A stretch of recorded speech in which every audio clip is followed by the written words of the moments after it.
Our Bible word is Psalm 40 verse 5.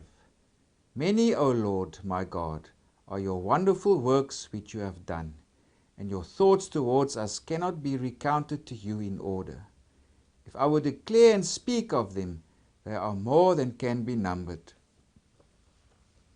So this psalm, it's referred to by scholars as a royal liturgy of supplication.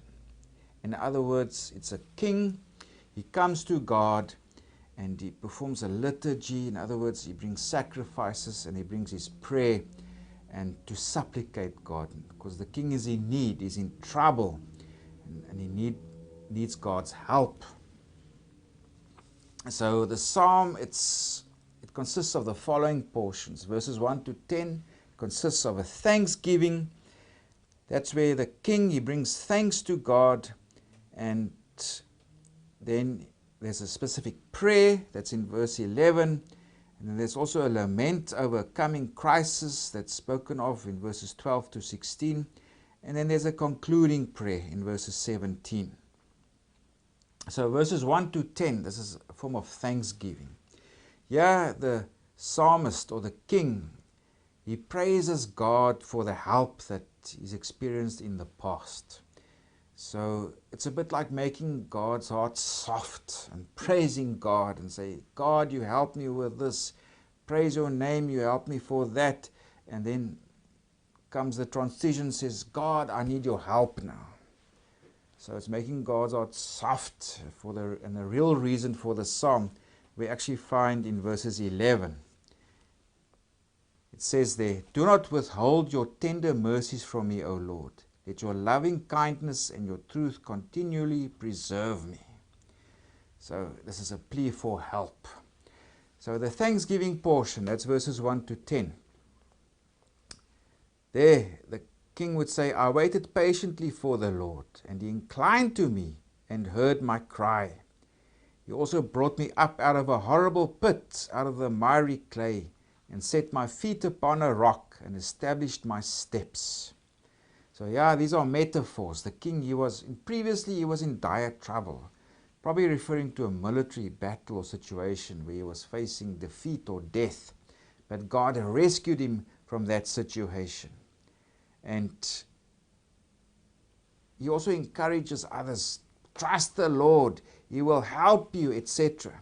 And if we come now to our Bible verse, he commemorates these past acts of deliverance. If we go to verse 5, many, O Lord my God, are your wonderful works which you have done, and your thoughts towards us cannot be recounted to you in order.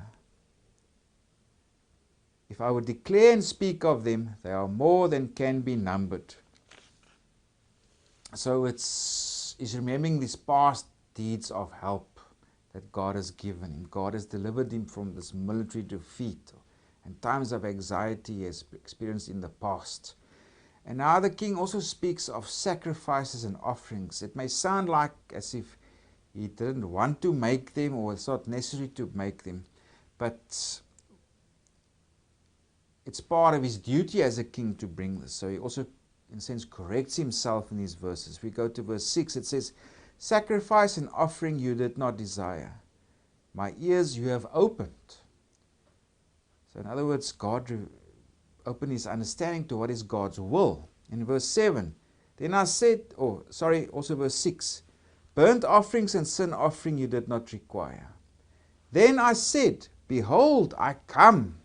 So in other words, now I come, I will come before my duties as a king. I will bring my sacrifices and offerings. Because this is part of the liturgy of the king as he is approaching the temple. And because this is a royal liturgy of supplication. The king comes because he's imploring God, help me. Eventually, that's what the psalm is really about.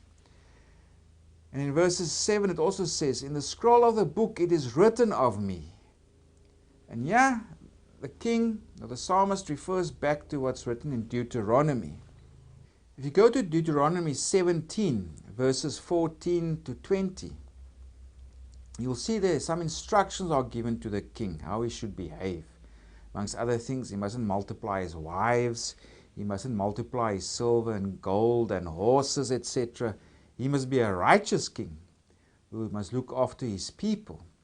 And also two features of the king, there's also God's fear of God and humbleness.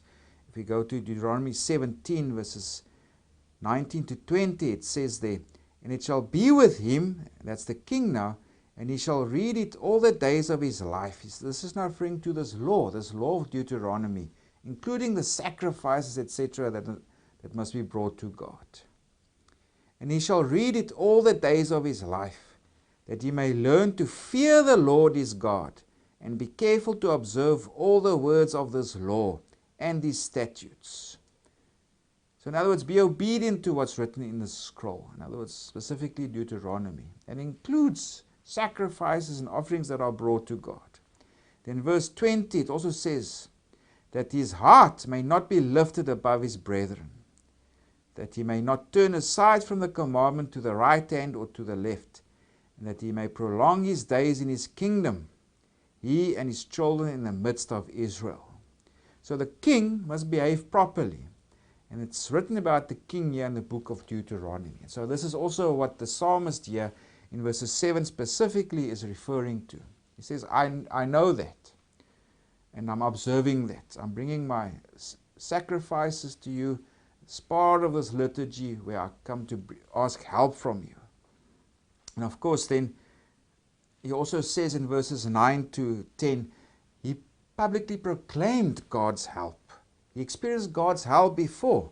If you go there in verse 9, "I've proclaimed the good news of righteousness in the great assembly. Indeed, I do not restrain my lips, O Lord, you yourself know."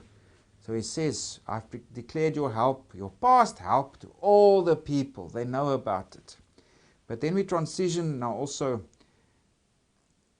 to the real reason, because now there's a coming crisis. And if we go there to verses 12 specifically, "For innumerable evils have surrounded me.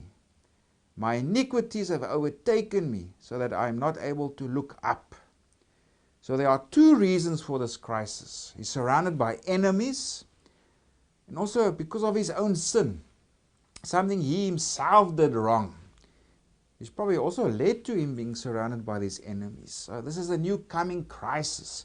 That's the reason. That's why he's performing this royal liturgy of supplication. He needs God's help. He needs God's deliverance. And the king also expresses confidence in verses 14 to 15 that he will be helped. And of course, then we find the concluding prayer in verse 17. "But I am poor and needy, yet the Lord thinks upon me. You are my help and my deliverer. Do not delay, O my God." So it's urgent. His crisis is now. It's upon him. It's imminent. Do not delay, O my God. So this is the king. He's bringing the supplication. He's surrounded by enemies. Something that he has done himself has also contributed towards his predicament. And he comes to the king, to the temple, and he brings also sacrifices as a king should do. The king should fear the Lord. He should remain humble. He says, "This is who I am. My heart's disposition is right before you. My deeds are right before you because I bring these offerings and sacrifices to you." And he speaks of, "I brought praise to you. Thank you, God, for your help in the past. But also now I need you. There's this time of crisis. Please come, Lord. Do not delay." So it's a royal liturgy of supplication. This is the king coming to God, bringing thanks and praise to God, but also requesting help.